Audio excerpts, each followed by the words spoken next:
All right, everybody, good afternoon. We're moving into the later part of the day now, so we're probably going to split this across Monday and Tuesday, which we've been doing a lot lately, and I actually kind of like it. I think it works pretty well, but it's time to look at Pro Football Focus, get a feel for how they felt about how the Seahawks played on Sunday against the Titans. And this video is going to be all about the offense. We're going to take a look at their offense grades and their offense stats. And often I find the stats are a little more useful than the grading, but I think it's all at least interesting, even though I think that we as Seahawks fans are capable of looking at something that clearly doesn't make sense and acknowledging that it doesn't make sense, but that doesn't mean nothing ever makes sense, right? So let's take a look, starting with the top line for the offensive players, just the grades, and then we will move down into other categories later. All right, guys, let's take a minute so I can tell you about Sleeper, a one-stop shop for all your sports needs. You can celebrate and chat on sports games in real time with other users. You can get the fastest scores, blazing fast sports news and sports alerts right at your fingertips. And of course, you can use Sleeper to play in fantasy leagues and win real money on picks contests. This is the way sports were meant to be enjoyed together. So download Sleeper today. Use promo code SBN to get up to a $100 match on your first deposit. And you can pair that with another promo they have right now where you can get a $20 entry free with no deposit required. So get both of those things going. Terms and conditions apply. See Sleeper's terms of use for details. Currently operational in over 25 states and growing. So check out Sleeper today. Get to it and go have some fun with sports this year. All right, so I don't even think I need to say it anymore because every week it happens, and I think we all expect it now. JSN is your number one graded offensive player for the Seahawks with a 91.9, one of the best players in all of football, and by a good margin, the highest graded player on the squad. So I don't think anybody will object to that. He was remarkable. And K9, not super far behind, actually, 85.5. I believe he is still the highest graded running back in football, according to PFF, and I thought he played really well. And those were the two pillars of the offense on Sunday, so makes all the sense in the world they would have the highest grades. By the way, check out the pass block grade for K9, really good. And then after that, you've got two guys that are graded well, but they saw limited snaps, 15 for Charbonnet and then 10 for Collar Up.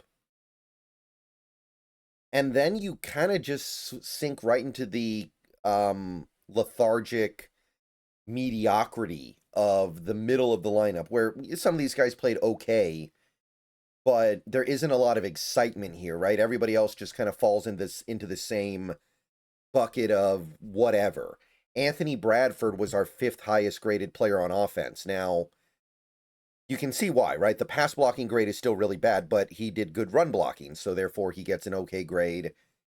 But you're definitely not looking at that game and thinking, man, Anthony Bradford played a spectacular game. I feel really good about the fact that he was my fifth highest graded offensive player.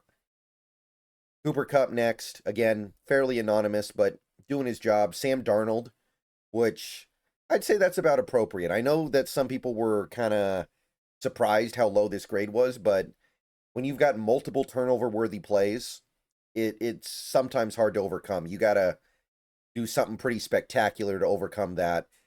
So, sure, I get it. Brady Russell, Josh Jones, only one snap each. Abe Lucas, not the best. The run blocking grade in particular punished him. Jake Bobo, only 5 snaps. Gray Zabel actually had one of his best graded games of the season, which is funny because I actually thought it was maybe his worst game of the season. So I don't know what they're looking at, man. I really don't. I would have thought that if there was any week to grade Zabel poorly, it was this week. And they actually gave him one of the highest grades they've given him all year. So somebody out there, make it make sense. Cody White, just running cardio out there for 11 snaps, not much to say. AJ Barner, obviously it wasn't a huge game for him or anything, but still a little bit surprised with how tepid this grade is.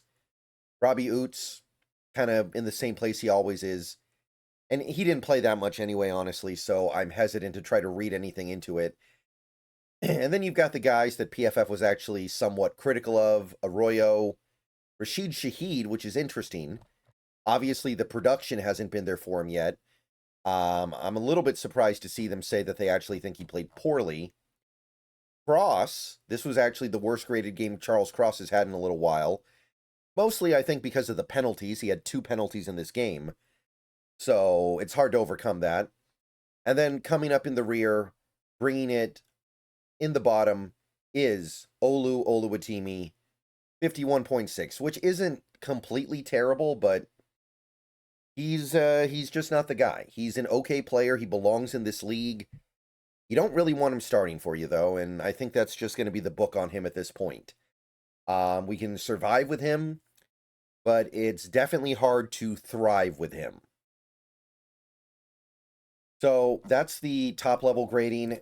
Going a little bit deeper than that, so the passing grade page, 3 big-time throws for Darnold this week. So they gave him 3 big-time throws, which is nice.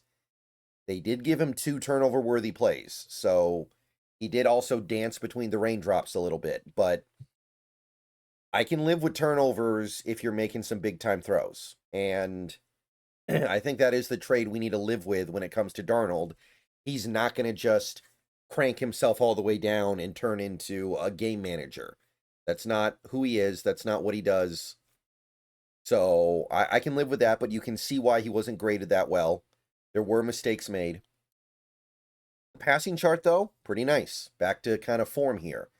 Makes multiple throws deep down the field.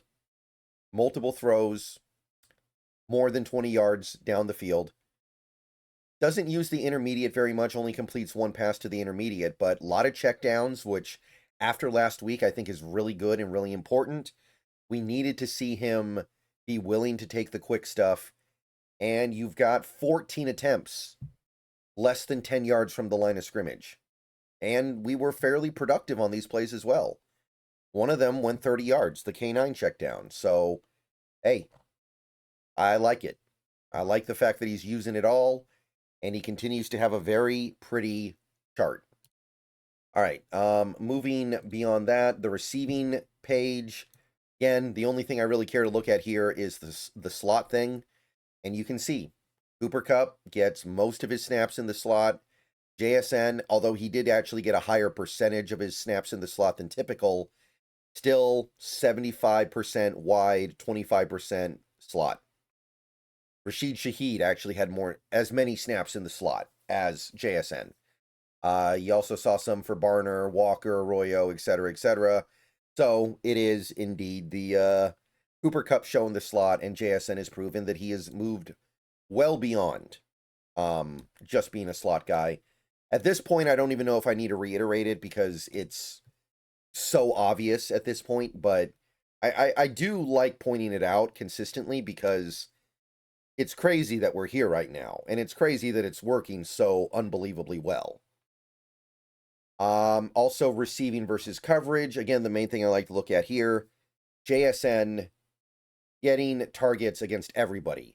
All 3 of their top corners, Armour Davis, Baker, Womack. Womack, he beat for the 2nd touchdown.